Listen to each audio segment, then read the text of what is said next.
మిత్రులందరికీ స్వాగతం. చాలా రోజుల క్రితం ఒక విషయం విన్నాను. దానికి అనుగుణమైనది కొంత స్పార్క్ కలిగిన విషయం, ఒక ప్రూఫ్ ఈ మధ్య ఈరోజు విన్నాను.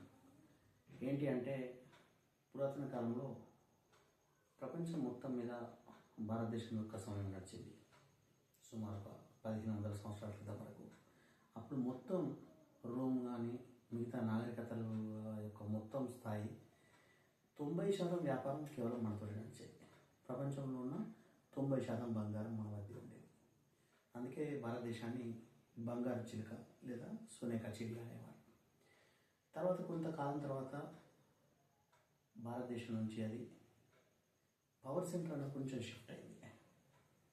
ఆఫ్ఘనిస్తాన్, మంగోలియా, దాని తర్వాత ముస్లిం దేశాలు, ఇంకొంచెం పశ్చిమ వైపు వెళ్ళిపోయింది. దాని తర్వాత జర్మనీ సూపర్ పవర్ అయినాయి. దాని తర్వాత యూకే, ఇంగ్లాండ్, స్పెయిన్, పోర్చుగల్, క్రమక్రమంగా దాని తర్వాత అమెరికా సూపర్ పవర్ అయింది. దాని తర్వాత పవర్ సెంటర్, అక్కడి నుంచి అతి బలోపేతమైన దేశంగా జపాన్, దాని తర్వాత చైనా పేరు సంపాదించాయి. ఇదంతా చూస్తే మనం ఒక పద్ధతి ప్రకారం మూవ్ అవుతున్నట్టు అనిపిస్తుంది. భారతదేశం నుంచి కాస్త కాస్త కాస్త ఎడంగా వెళ్ళిపోతుంటే ఆఫ్ఘనిస్తాన్, మంగోలియా, అరబ్ దేశాలు, తర్వాత జర్మనీ, బ్రిటన్, అమెరికా, ఇంకాస్త పక్కకి వెళ్తే జపాన్, ఇంకాస్త పక్కకి వెళ్తే చైనా. ఇప్పుడు దాని తర్వాత ఇంకొంచెం పక్కకు జరిగితే వచ్చేది ఇండియా. అంటే రాబోతున్న 5-10 సంవత్సరాలలో, మేబీ ఇంకో 20 సంవత్సరాలు ఇండియా ప్రపంచాన్ని శాసించే స్థాయికి చేరుకుంటుంది. అయితే ప్రపంచాన్ని భారతదేశం శాసించే స్థాయికి ఒక్కరోజు చేరుకుంటుందా, లేకపోతే ఓవర్ ఇయర్ చేరుకుంటుందా అంటే అదైతే కాదు. కానీ గత 10-15 సంవత్సరాలు నడుస్తున్న ప్రయాణం, ఒక 10 ఏళ్ళుగా అత్యంత స్థిరమైన నాయకత్వం, స్థిరమైన ఆలోచనలు, స్థిరమైన గ్రోత్. ప్రపంచం మొత్తం మీద ఒడిదుడుకులు ఎదుర్కొంటున్న భారతదేశం అటువంటి ఒడిదుడుకులు ఎదుర్కోలేదు. కరోనా సమయం కానీ ఇంకా చాలా విషయాలు. ఒకప్పుడు ఎప్పుడు పాకిస్తాన్తో కొట్లాడుకుంటుండే, ఇప్పుడు ఈ మధ్య ఇంకో చైనా తోటి అమెరికాతో కొట్లాటకు సంబంధించిన అంశాలు కనిపిస్తుంది. అంటే మనం ఎవరితో కొట్లాడుతున్నాం, కుక్కలతో కొట్లాడుతున్నామా, సింహాలతో కొట్లాడుతున్నామా అన్నదంతా మనకు తాకత్ తెలుస్తుంది. మనం చైనాను, అమెరికాను కూడా నిలువరించగలుగుతున్నాం. విదేశాంగ నీతి అనండి, సుస్థిర ప్రభుత్వం అనండి, ఇంకేమైనా. అయితే మరి ఎలా వస్తుంది, అసలు ఎట్లా ఉంటుంది ఏంటి అని అనుకున్నాను. ఇండియాలో చాలా ఎక్కువ మంది సాఫ్ట్వేర్ ఇంజనీర్లు, తర్వాత సర్వీస్ ఎకానమీ ఎక్కువ గ్రోత్ అవుతుంది కదా, ఈ విధంగా అవుతుంది కావచ్చు అన్నది ఒక ఊహ ఉండే. కానీ రీసెంట్గా వినిపిస్తున్న అంశాల ప్రకారం భారతదేశం యొక్క సాఫ్ట్వేర్ ఇండస్ట్రీకి బహుశా ఇంకెంతో కాలం భవిష్యత్ లేదు.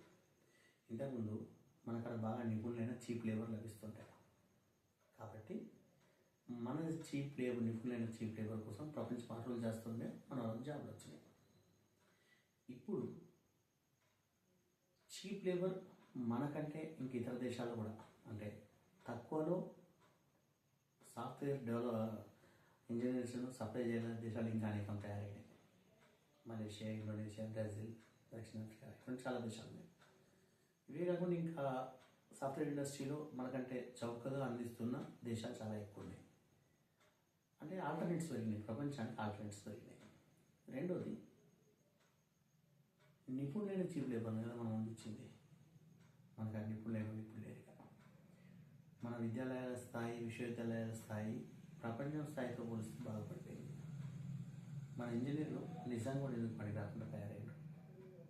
అంటే పనికి వచ్చి ఇంజనీర్లు మనం తయారు చేయలేకపోతున్నాం.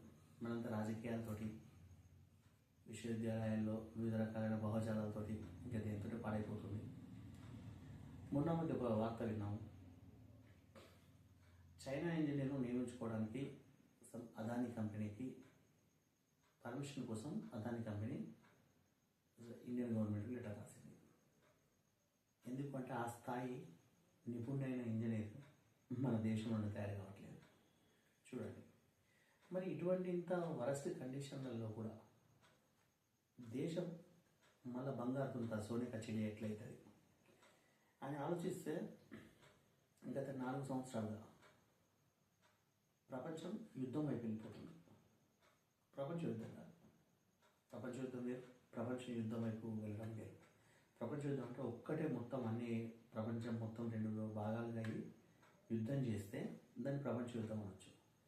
ప్రపంచంలో నిత్య ఘర్షణలు ఎక్కువవుతున్నాయి, వివిధ రకాలైన యుద్ధాలు ఎక్కువవుతున్నాయి. అమెరికా యొక్క అసంబద్ధ ధోరణులు, లేకపోతే ఇంకా వివిధ రకాల కారణాలు ఇవి ఏవైనా కానివ్వండి, ప్రపంచం ఒక యుద్ధ వాతావరణంలో వెళ్ళిపోతుంది. ఇటువంటి సందర్భాల్లో చాలా ఎక్కువ ద్రవ్యోల్బణాలు, ఇన్ఫ్లేషన్లు పెరుగుతాయి. అటువంటి సందర్భాల్లో డబ్బుల యొక్క విలువ పడిపోతుంది, పేపర్ డబ్బుల యొక్క విలువ. ఇప్పటికే డాలర్ విలువ పడిపోతుంది. వివిధ దేశాలు డాలర్ను ఇంకెంతో కాలం ప్రపంచ స్థాయి మారక ద్రవ్యంగా చూడట్లేదు, వదిలించుకుంటున్నాయి. మళ్ళీ ప్రపంచం బంగారం, వెండి వైపు మళ్ళుతుంది. స్థిరమైన ప్రభుత్వాలు ఉన్నప్పుడు నోట్ల విలువ ఉంటుంది. స్థిరమైన ప్రభుత్వాలు ఉండే పరిస్థితి లేనప్పుడు బంగారానికి, వెండికి విలువ పెరుగుతుంది. సో గత 3-4 సంవత్సరాలు విపరీతంగా బంగారం యొక్క విలువ పెరుగుతుంది. సో ఆర్థిక వ్యవస్థలు ఇటువంటి పరిస్థితి యుద్ధ వాతావరణాల్లో బాగుంటుంది. రెండోది, ఎప్పుడైతే ఓవర్ ఇన్ఫ్లేషన్, హయ్యర్ ఇన్ఫ్లేషన్, ద్రవ్యోల్బణాలు బాగా పెరిగి వస్తువుల ధరలు భీకరంగా పెరిగే రోజు వస్తుందో అప్పుడు చాలా మంచి కాలం వ్యవసాయానికి వస్తుంది. కరోనా టైంలో అన్ని పడిపోతాయి, వ్యవసాయాలు పడిపోతాయి. యుద్ధకాలంలో సరఫరాలు, చైన్లు, వ్యాపారాలన్నీ దెబ్బతింటాయి. వ్యవసాయం మాత్రం నిలిచి ఉంటుంది. ఎక్కడ వ్యవసాయం స్థిరంగా ఉంటుందో దానికి మళ్ళీ టైం వస్తుంది. భారతదేశానికి వ్యవసాయానికి ఉన్నంత అద్భుతమైన పాయింట్ ఇంకొకటి లేదు. రెండోది, ప్రపంచం మొత్తంలో ఒక లెక్క ప్రకారం 212 లక్షల టన్నుల బంగారాన్ని ఇప్పటివరకు వెలికి తీసిండు ఈ భూగ్రహం నుంచి. మొత్తం బయటికి తీయబడ్డ సుమారు 2 million tons, I think something 200 million tons. అందులో అత్యంత ఎక్కువ భాగం ఎవరి దగ్గర ఉంది అంటే భారతదేశంలో ఉంది. కానీ భారతదేశ ప్రభుత్వాల చేతుల్లో లేదు. ప్రపంచం మొత్తం మీద ఒక సంస్కృతి ఉంది. బంగారాన్ని బంగారంలో పట్టి ఉంచుకుంటున్న, ప్రతి ఇంటిలోనూ ఉంచుకుంటున్న సంస్కృతి అది భారతీయులు. ఇంకా ఏ దేశంలోనూ బంగారం ఇంత పౌరుల దగ్గర లేదు. సో అత్యంత ఇప్పుడు దేశాన్ని నిజంగా నిలబెట్టేది ఎవరు అని అంటే సాఫ్ట్వేర్ ఇంజనీర్లో, లేకపోతే ప్రైవేట్లో, లేకపోతే ఇంకా గొప్ప గొప్ప స్థాయి కలిగిన వాళ్ళు అన్నది కాదు. కేవలం భారతదేశంలో ఉన్న అత్యంత సాధారణమైన స్త్రీలు, భారతదేశంలో ఉన్న భూమిని నమ్ముకుని బతుకుతున్న భూమిపుత్రులైన రైతులు. నిజంగా మంచి అనిపించింది. భారతదేశం మళ్ళీ గొప్ప సువర్ణావకాశాన్ని పొందడానికి నేను అనుకున్న సాఫ్ట్వేర్ ఇంజనీర్లు కావచ్చు, లేకపోతే వివిధ రకాలైన వాళ్ళు కావచ్చు, వాళ్ళు ఈ దేశాన్ని ఆ స్థాయికి తీసుకొస్తారేమో అని అనుకున్నాను. కానీ భారతీయ మహిళలు, భారతీయ రైతులు భారతదేశం యొక్క భవిష్యత్ కాబోతుందన్న ఊహ చాలా బలమైంది. దీనికి ఎన్ని సంవత్సరాలు పట్టవచ్చు, ఎట్లా సత్యమవుతుంది, ఇవి రెండు కూడా స్పెక్యులేషన్లే. నిజంగా భారతదేశం అంతా డిసైడింగ్ స్థాయికి వస్తుందా అంటే ఖచ్చితంగా డిసైడింగ్ స్థాయికి అయితే వస్తుంది.